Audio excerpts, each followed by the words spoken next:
All right, Ty, you ready for some questions and answers? I'm always ready. We've got, thank you all so much. We've got some fantastic questions. We got probably 40 or 50 questions that came in from various sources for us to answer today. In this episode, which will likely be part one of a multi-part episode, we've got questions related to studio space, galleries, career advice, different questions on how to approach a gallery, residencies, very tactical career-related questions. That and more on this episode of JMA. Let's go. JMA? Yeah. Thank you, everybody. We've got some amazing questions that we are super excited to answer. I think we've got, probably close to 40 or 50 questions. And this is going to be fun. So we'll dive right in. We've done our best to sort of organize these a little bit. Ty indulged me and let me color code these and get weird with organizing them, which I appreciate. I'm a big sharpen the axe before you start swinging kind of person. So we are ready to jump in. How you feeling? I'm feeling good. I'm excited. You know, we get a lot of questions here and there, not like in big bulk groups like that, but we get a lot of questions offline, online, Instagram, YouTube, wherever we are. And so I think this is just fun kind of answering some of y'all's questions that you've sent us. So I'm really excited. I'm pumped.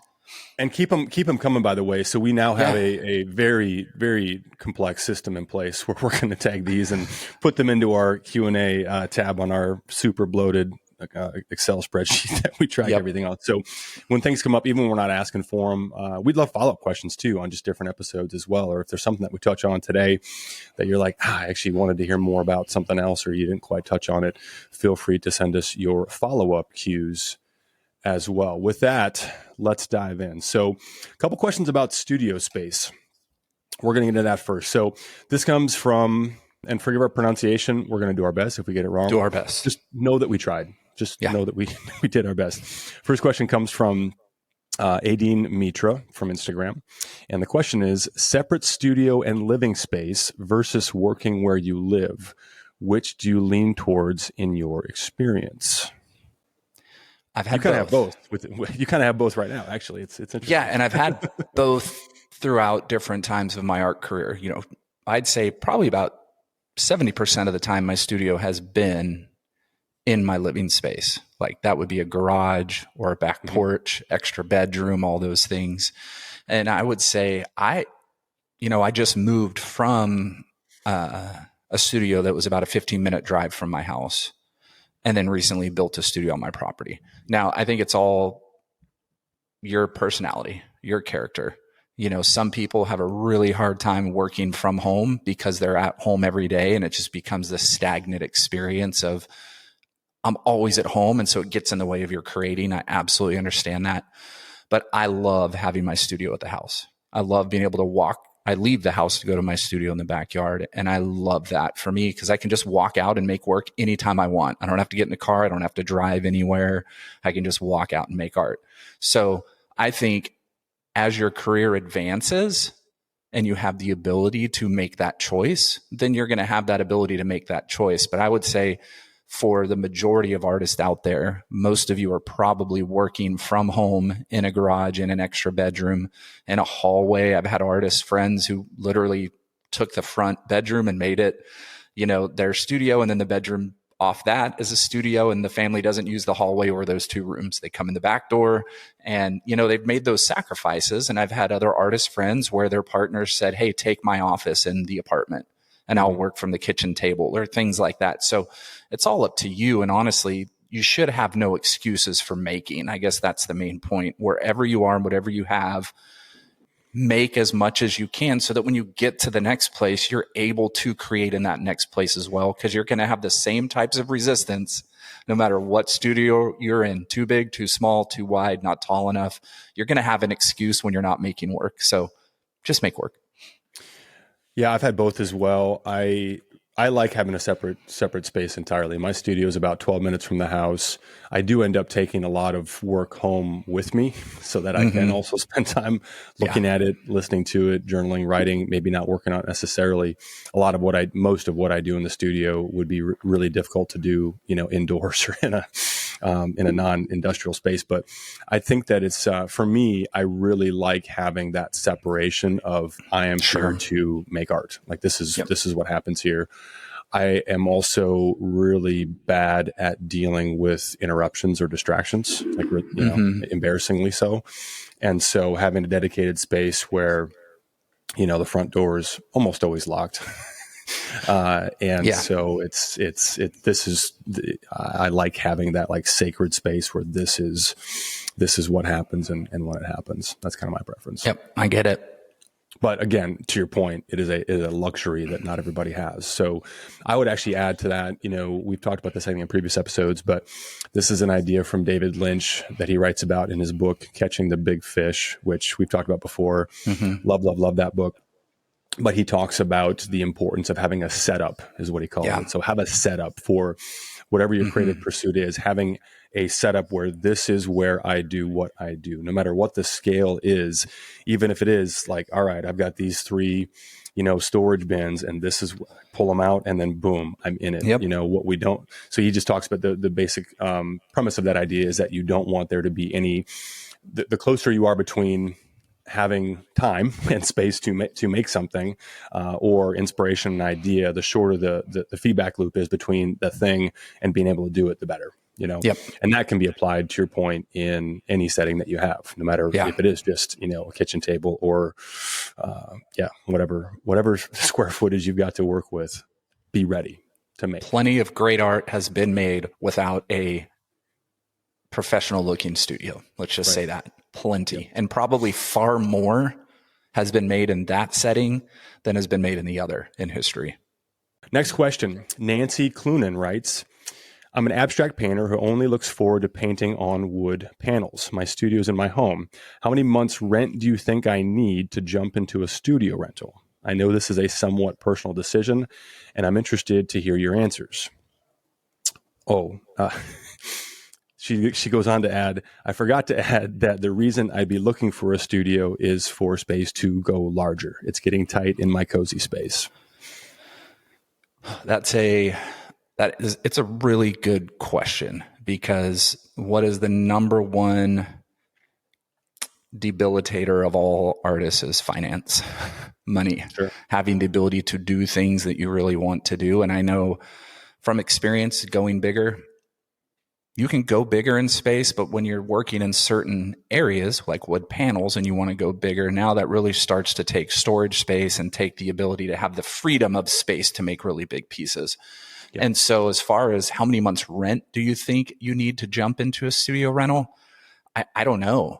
I mean, it's going to depend on where you live, how far you're willing to travel into an area that's less expensive than others, where maybe art studios may already be, maybe finding alternative methods to cut that cost down, like small warehouse spaces or small office space at a low rent. But I think, you're going to have to look at your budget and figure out, because you're not going to be able to sign a 3-month lease usually. So you don't want to just take all your art supplies and you have 3 months of rent for a 3-month lease, then you can't afford it and you're going to move everything back. Like, that's just a nightmare. So I would probably just sit down on a spreadsheet and start looking at lists of places where you can rent space that you need. Are there any artists that you could share a space with that have a bigger studio space that are looking to kind of sublease to another artist? Can you go outside? Do you have the ability to paint outside for a while you save up? But I would think you're definitely going to want a year's worth to be able to fall back on if you do make the jump to a studio space, because you're taking out of your normal budget, and you're probably going to have to sign a 1-year lease depending on where you are. So you're definitely going to want at least know you can afford a year's worth of rent would be my suggestion. But I would say take as much time as you need and maybe save up, rather than thinking about just having the ability to pay over a long period of time. So, yeah, I just echo that idea of just think outside the box. It doesn't have to be, I mean, the natural thing, of course, would be to go on and, search for art studio spaces. But there are a lot of non-traditional spaces, like you mentioned, Ty, whether it be office spaces, industrial spaces. This definitely has never been, and probably, might in the future be an art studio after I leave. But like, this is, it's something that's very, very different, and you wouldn't find it in a normal, art studio listing. The other thing too too, I would encourage people to consider is just reaching out to your natural network of friends and whatever contacts, and let them know what you're looking for. Just put it out there. Hey, I'm looking for some space. There's a lot of people that have, storage sheds, garages, whatever. Maybe it's commercial space that they're just not using.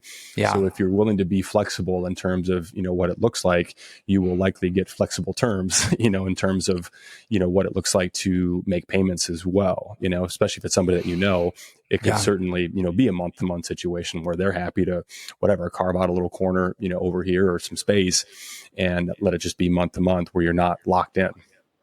Yep. Yeah. Next question. Buzz from Minneapolis. What up, Buzz? Hey, Buzz. I've just started listening to your podcast. I love it. I have a question related to this episode. When approaching a gallery, how many completed pieces should you have to share? That's a great question, Buzz. I have a lot of artists that have asked me that question in the past. And honestly, my suggestion is I would have at least 15 really strong works to have a small catalog available. So I don't think you need more than that. I think 10 to 15 is fine. I wouldn't go less than 10 because you really want to show that you have some really good ideas going forward with this work. And I think, I tell artists all the time, they say, hey, I just created these 2 really great paintings. Should I start pitching galleries? And I'm like, no, why don't you make 30 more? Because you need to have a little library of work. You need to have something behind you rather than just a few really strong pieces you just did, unless somebody's reached out to you about the work. Now, if you're reaching out to other people, you want to have a really good library of work behind you. And then I would share 10 to 15 of those strongest pieces in a catalog, a PDF, something on Canva that you can share if they ask. And then if they say, hey, we'd like to see more work, now you can add to that 10 or 15. You want to make sure you have a good group of work, because what if you send those 10 and that person, that curator, that gallery owner, that art dealer says, I love your work. Now I want to come to a studio visit.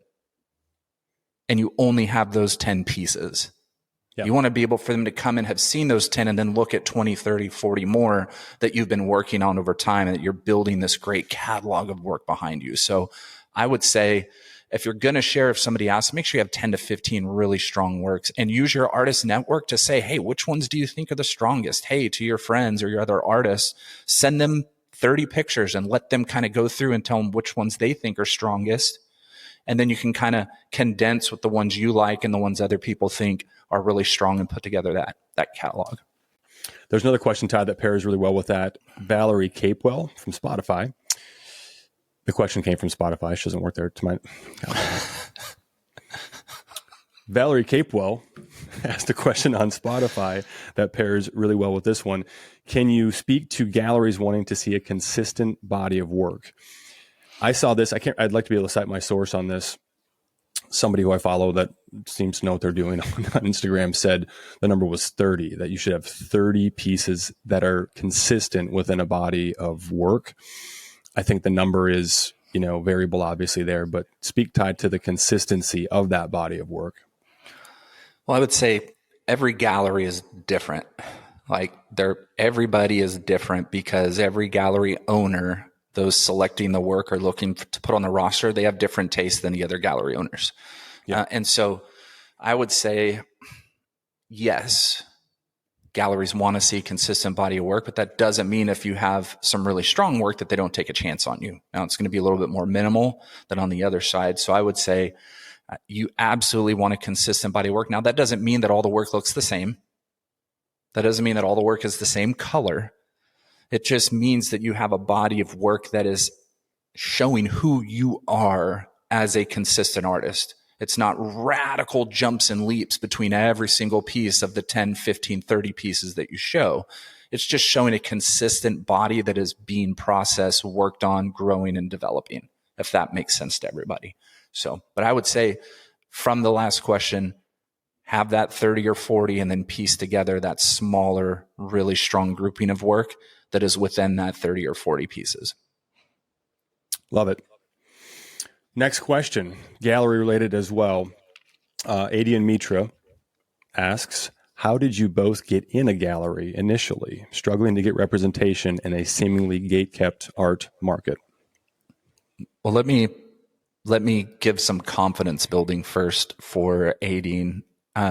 Struggling to get representation is about a 98% tile that you would fall into in the art world.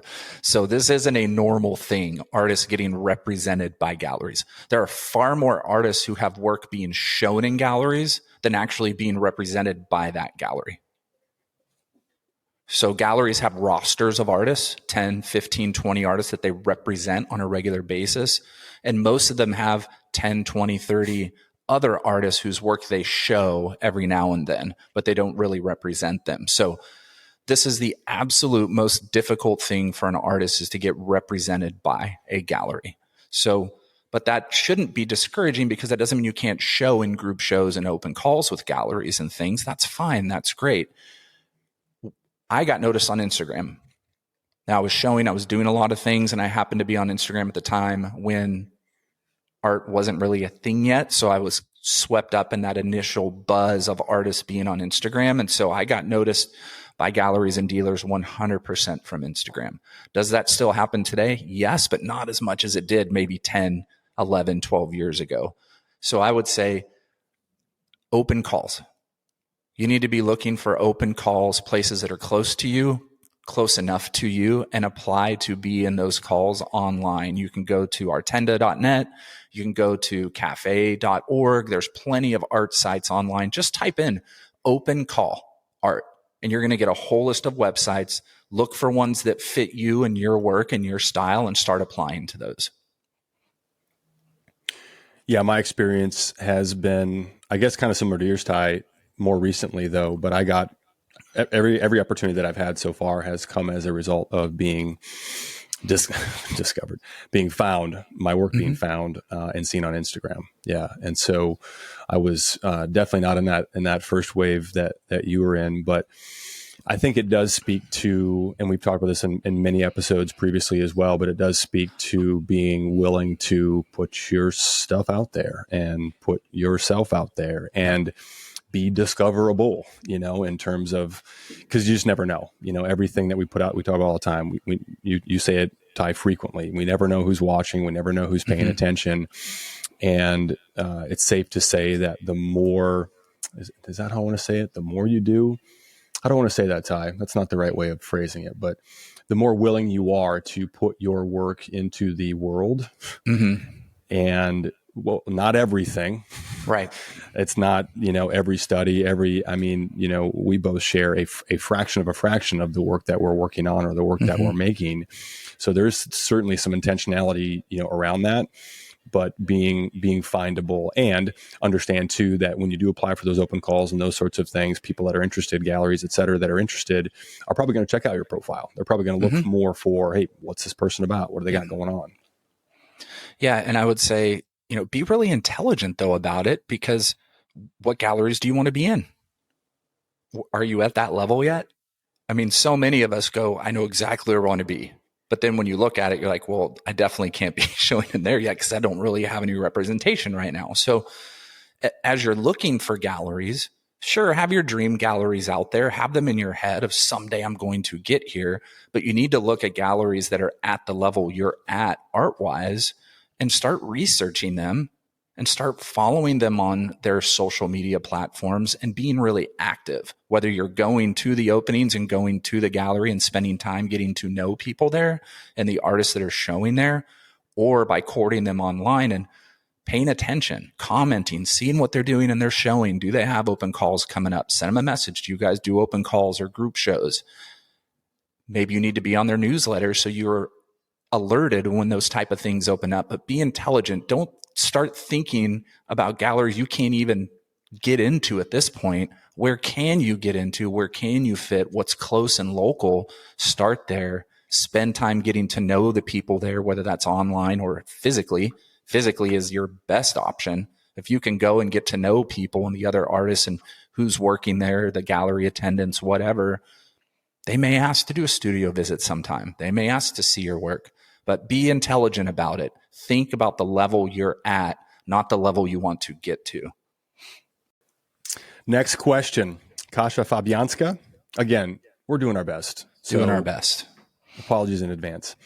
Asks, I've really been enjoying your podcast. Thank you. Here's my question. You both have a presence in European galleries, and I'd like to hear your perspectives on exhibiting there.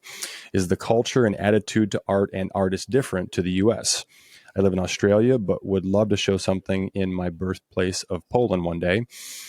Also, some practical tips: taxes, shipping art, import traps. I've had a few expensive, unsatisfying experiences trying to show work in overseas group shows. First, I want to just correct. We don't really have a presence in European galleries. We have both had work show in some places overseas, and perspectives on exhibiting there. I mean, every culture is different, right? So you have to know that every culture is different. Language is different. Food is different. People are different. The way that people perceive and see and talk and act is all related culturally to how they experience things in their culture and where they're from. So yes, things are different showing in the US, showing in Japan. Radically different showing in Germany, showing in Minneapolis, showing in Austin or Waco, Texas, showing in Canada. Everything is different. Now, what's the one commonality? Everybody loves art and they're showing the art, but everything is very different. Shipping is different everywhere. Buyers react to shipping in different ways. If you're shipping really far, somebody that's collecting and buying art knows that there's going to be a high shipping price. And so factoring that into your conversation with somebody buying art, very, very important. Giving them a few quotes on how things would ship ahead of time, rather than just kind of leaving it at a flat amount. Hey, here's some options for you on shipping. I can ship it rolled rather than framed to save on cost, those type of things as well. I always do a lot of front work with people, even with galleries. I always give multiple options on things so that I can try to save both sides money and whatever that means.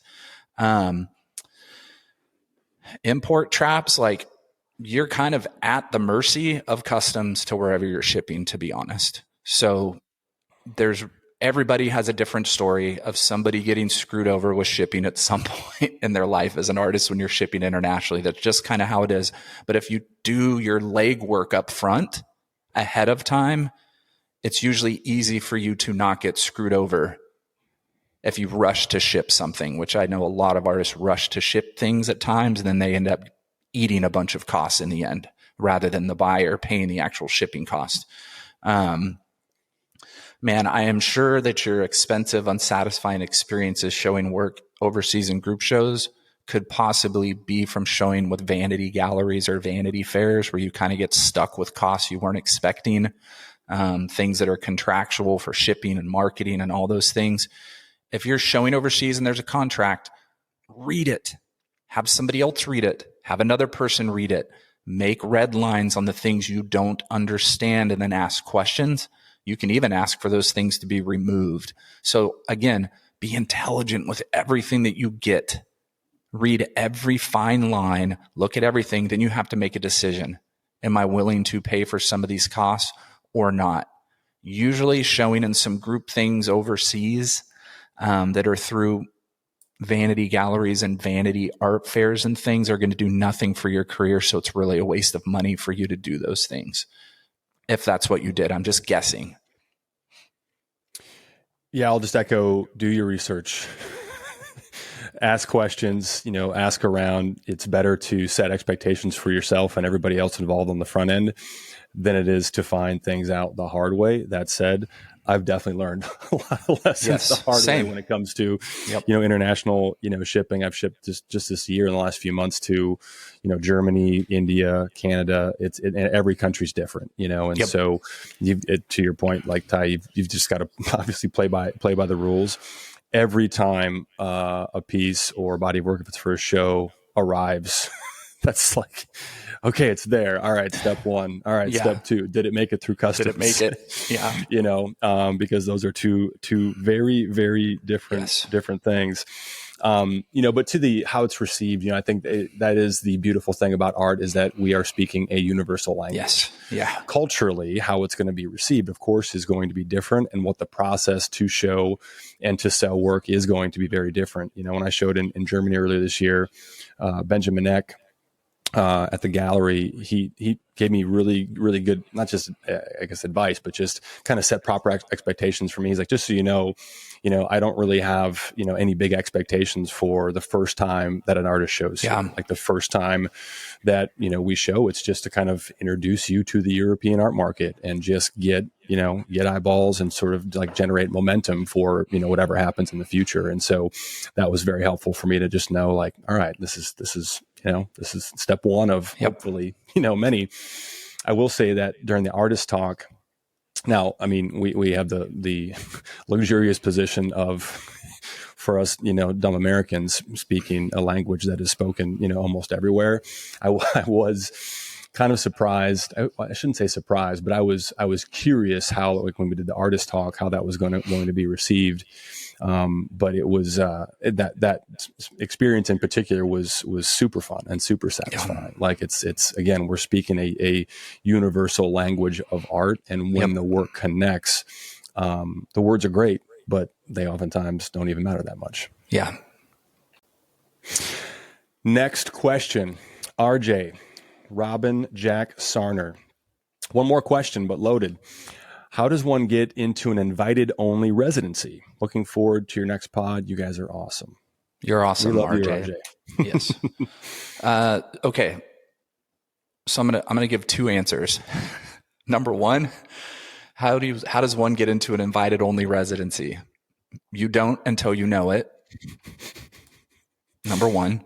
It depends. The answer is kind of in the question. Yeah. Yes. Number two, if it's the type of invited residency where the artist can suggest artists to be in it, you have a lot better shot. So most invited only residencies are usually foundation run. So let's say the Joan Mitchell Foundation has an invited only residency, or I think McDowell might be invite only. There's a few really big invite only residencies. These residencies are selecting artists from their board, galleries that they're connected to, local museums or really big artists they're connected to, artists who are very influential, are suggesting artists to these residencies. So it's usually at a level that is mid-career at this point, or right at the absolute height of an emerging artist that's about to take the next jump. Now, there are smaller residencies that are invite only, where the artists who are there can actually suggest friends or suggest people to the gallery directors to be in there. So if you know somebody that's been to one, ask, hey, are you able to connect me to that residency? I'd love to take that one. So that's going to be your best bet, is that type of residency, because otherwise, if you get an email one day that you're invited, then you know. Next question. Jane Dameron asks, how would you describe your ideal collector? What does a true artist-centered collector look like? I have a fabulous answer. I've got a smart-ass answer. Can I give that one first? Yeah, give your smart-ass answer. Do they have money? Anyone that'll buy my work. Boom. There you go. You want to use it for a doorstop once it arrives? Rock and roll. No, yep, because now I can make more art. Yeah. Okay, my ideal collector is the person who asked this question, who was a collector of mine, Jane Dameron. And the reason I say that is not just because she asked the question, but because she is a collector who 100% cares and invests herself, her time, and her finances into the artists and the work that she's buying. She's collected a number of my pieces, a number of my friends' pieces. She gets fun gifts sometimes from me as well, just because I adore her and how much she adores my art. And so I think, it really depends on who you are as an artist. Like, do you just need the money to make art? Well, then you're looking for anybody to buy it, right?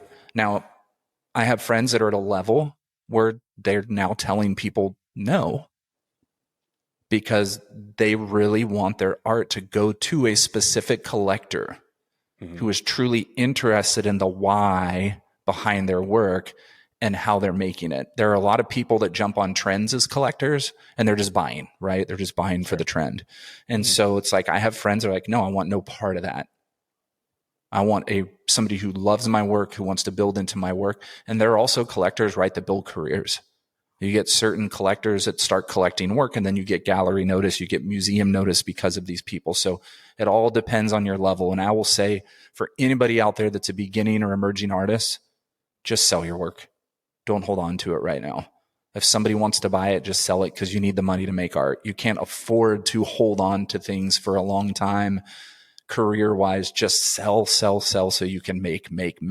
And then when you get to that point, you're going to start to learn what kind of collectors you really want and who you want buying your work. Yeah, I mean, that's it, right? When you've got somebody who really loves what you do and is buying the work because they want to live with it, they want to own it, they want to be a support of the art, the artists, and enjoy the work that they're purchasing. There's nothing better than that. And having, ongoing collectors who, buy multiple works over time, it's pretty fun.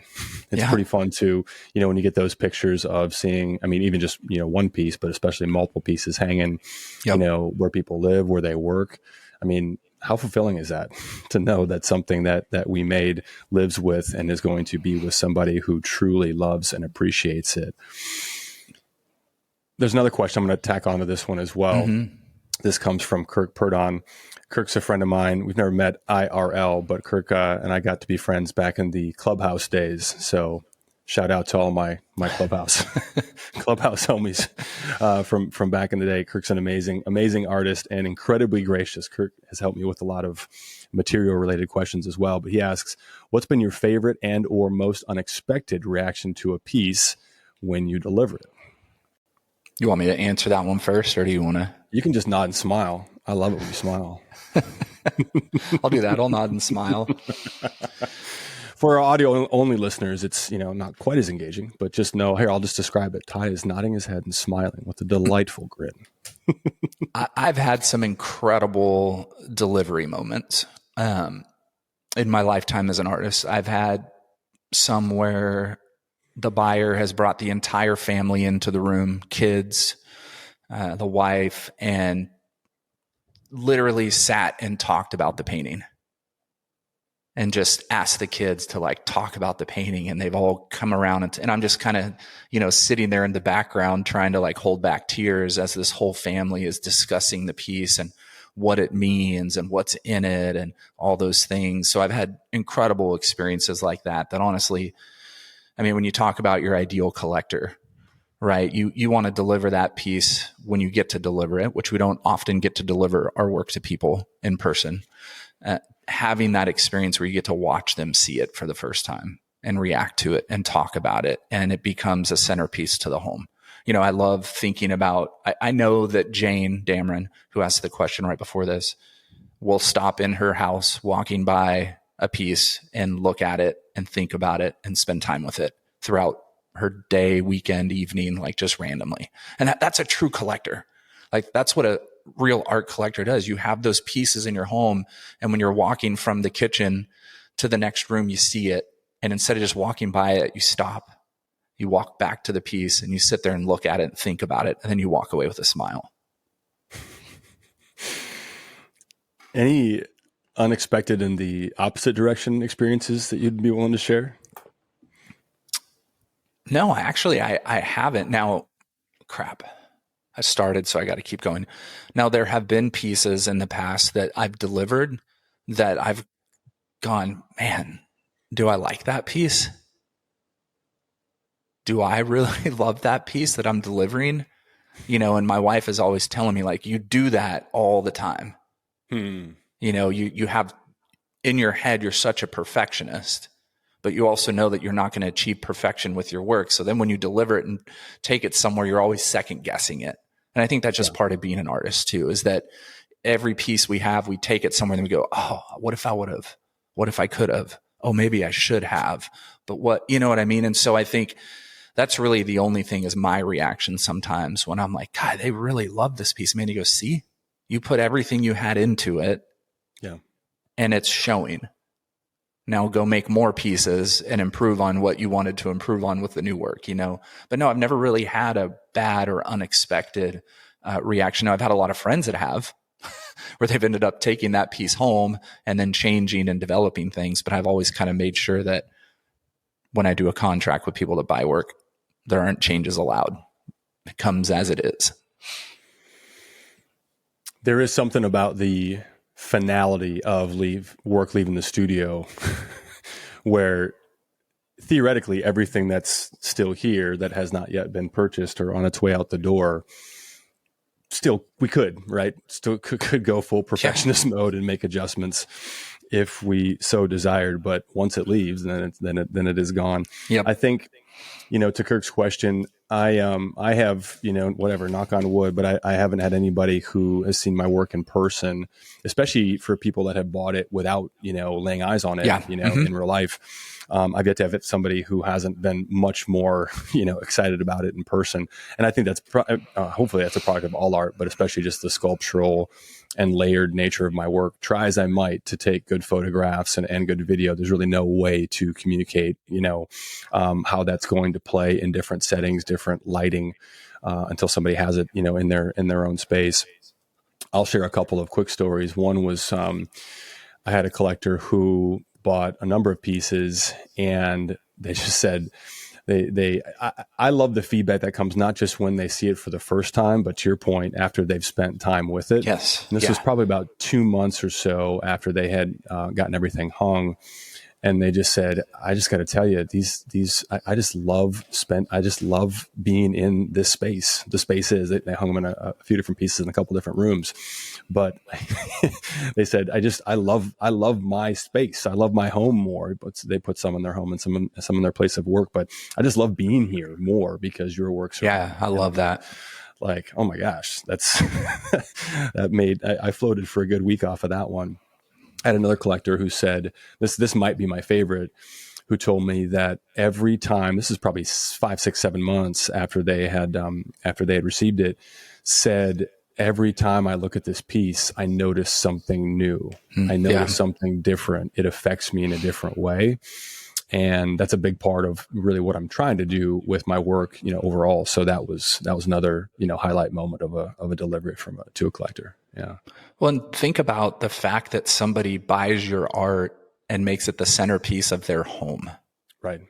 That, to me, that's just an overwhelming, like joyful, like celebratory feeling that I get that just makes me so excited that somebody took me, my soul, my work, my art, and they made it a centerpiece of their home, the place where everybody gathers, friends come over, family is united, whatever, like where you spend most of your time. And that's a centerpiece of focus in that intimate setting. Like that's just one of the most beautiful things on the planet to me. Yeah. Yeah. I think, this is a recent one. So Audrey Chaw, she's a former mentee, right? Yes. Yep. Okay. Mm-hmm. So this is a more recent one. You just reminded me of as well, but Audrey Chaw, former, mentee of yours. So it's kind of funny. So Audrey reached out a while ago and said, I've really got my eye on this piece. Would really love to have it in our home. And then her boyfriend Serge reached out and said, hey, I know Audrey really wants this piece. I'd love to buy it for her birthday. And so we figured it out, got the shipping squared away. This one was going to Canada. So again, fingers crossed that it hit through customs and everything like that. It did, thankfully, and arrived before her birthday. But just, seeing that photo of, where they hung it next to the other work that they have in their home, it was just, there's nothing. To think that somebody thought enough of, your work to want to give it as a gift, for a birthday, something they've been wanting for a long time. Like it doesn't get any better than that. Well, yeah. And she sent me the picture the day they hung it too. Yeah. Which I thought was which to me is just as cool, right? It's like, one of your close friends is buying work from one of your other close friends and ooh la la, it's symbiotic and it's all perfect. That ooh la la was for Audrey and Serge, by the way.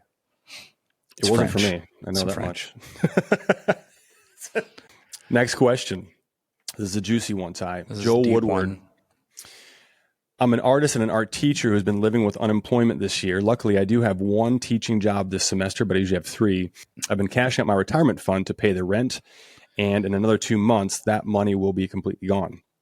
I want to ask about any tips or affirmations you have about sticking with your work and not losing faith that you're on the right track. I'm really into the work I'm doing, and the work is the most determined and confident that it's ever been. How do you justify continuing to make art in the face of financial collapse?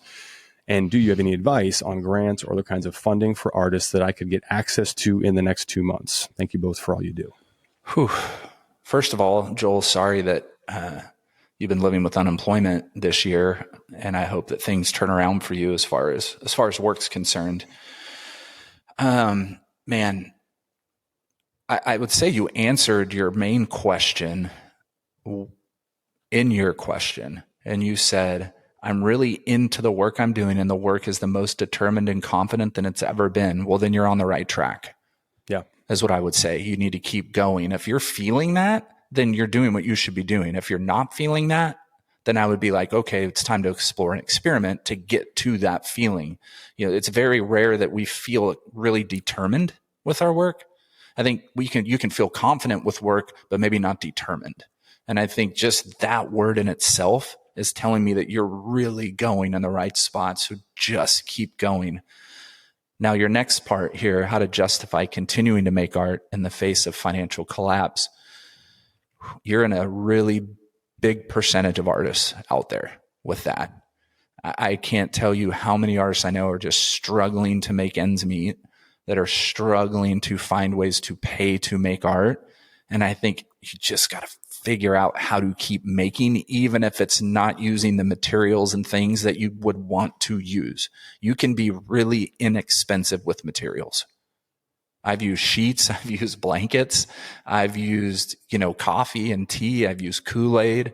I've found so many things in those moments when I had no money to buy canvas, to do the cardboard. I used to do tons of painting on cardboard and things because I can go behind a Walmart and get a ton of boxes and then take them home, cut them up and sew them together and make cardboard canvases and things. Paper, you can buy big sheets of butcher paper, things that you could later glue onto canvas. You could do things later on with work that you can roll and kind of keep to the side.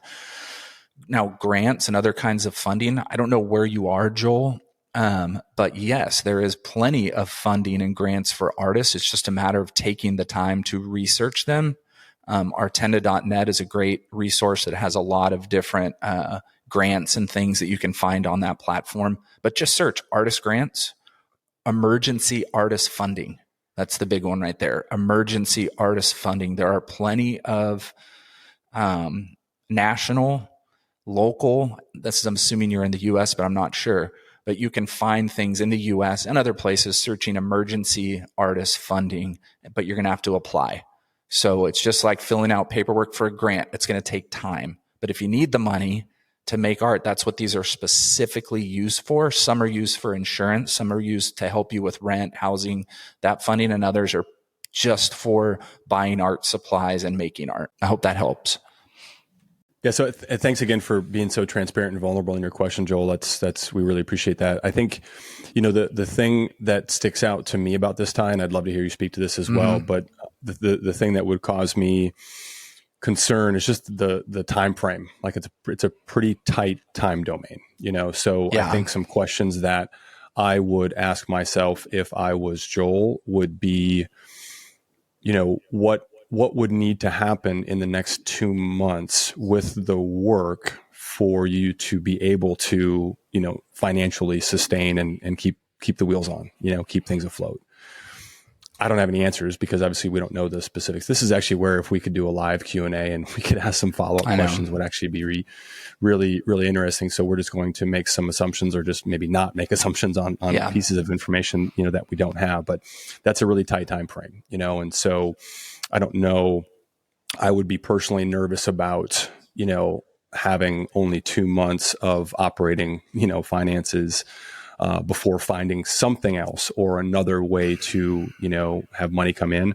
I think that a question that we can't answer for you, but one to consider for yourself would be, is the confidence and determination that you're experiencing with the work right now, is that dependent on you spending the additional time that you have right now, in the studio, or could that be continued? Can you carry that momentum forward and sustain it even if you had to, take on more teaching gigs or, find a way to for whatever the foreseeable future, bring more money in versus burning up what you've got set aside?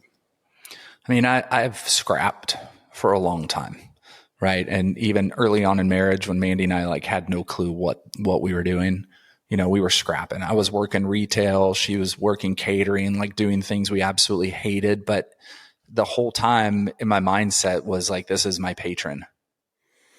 This is the thing that is paying for me to make art. Yeah. So no matter how shitty it was at the time, it didn't really matter to me. I'd get up, I'd grind it out for, 8 hours in a freaking mall working retail.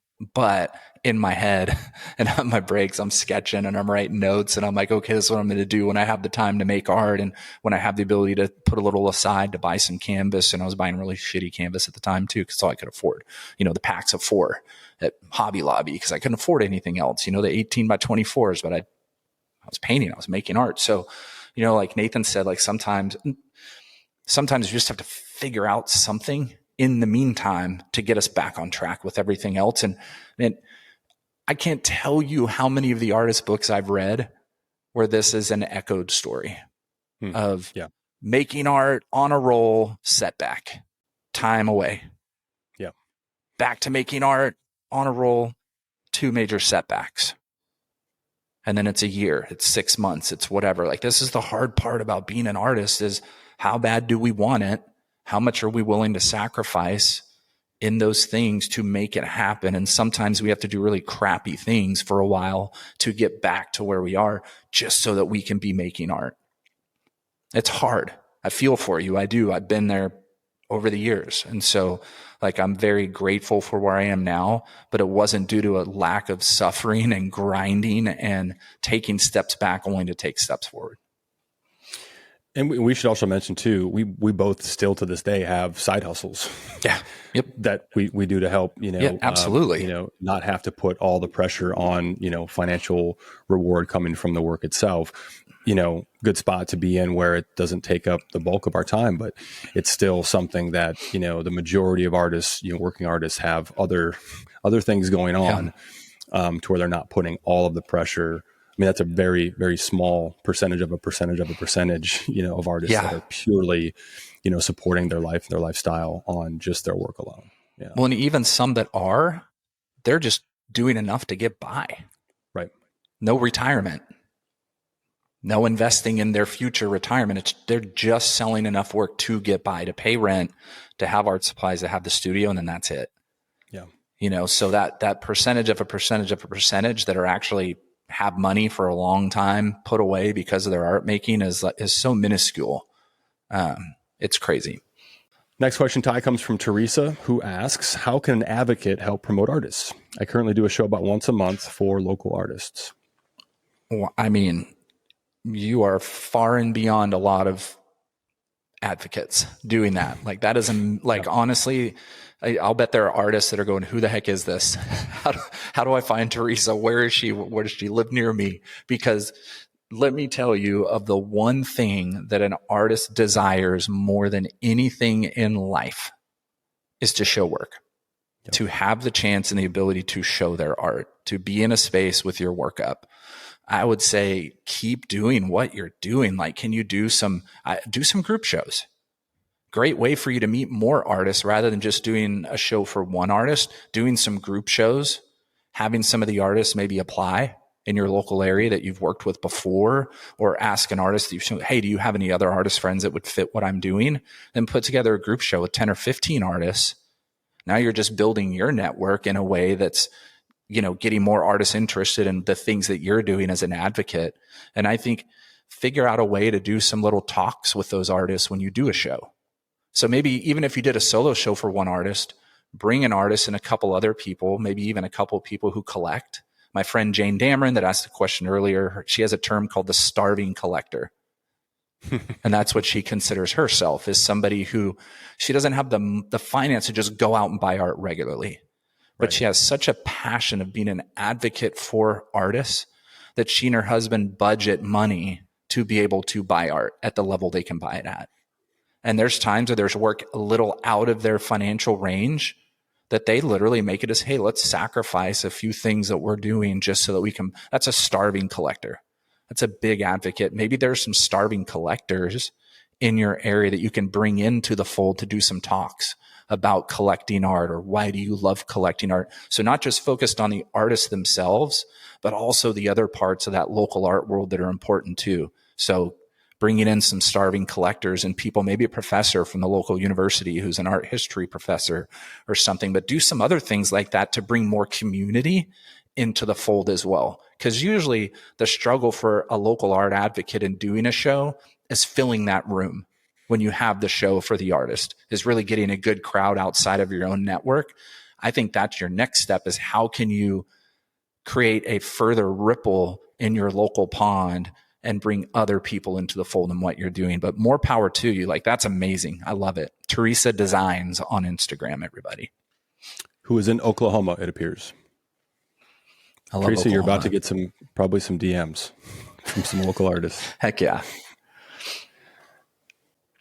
All right, so Ty, that kind of covers our questions in the sort of studio space, working, gallery, career advice categories. We've got some amazing questions that we're going to answer in part 2 on materials, process, emotions, challenges, self-doubt, and some really good quotes and book recommendations that people are asking for and sharing as well, along with some really interesting, just assorted questions that cover the gamut. So join us for will this be our next episode? Yeah, I think so. Yeah, let's say yes. Join us for what will probably be our next episode of Just Make Art, for part 2 of questions and answers. Yes. Bye. Bye.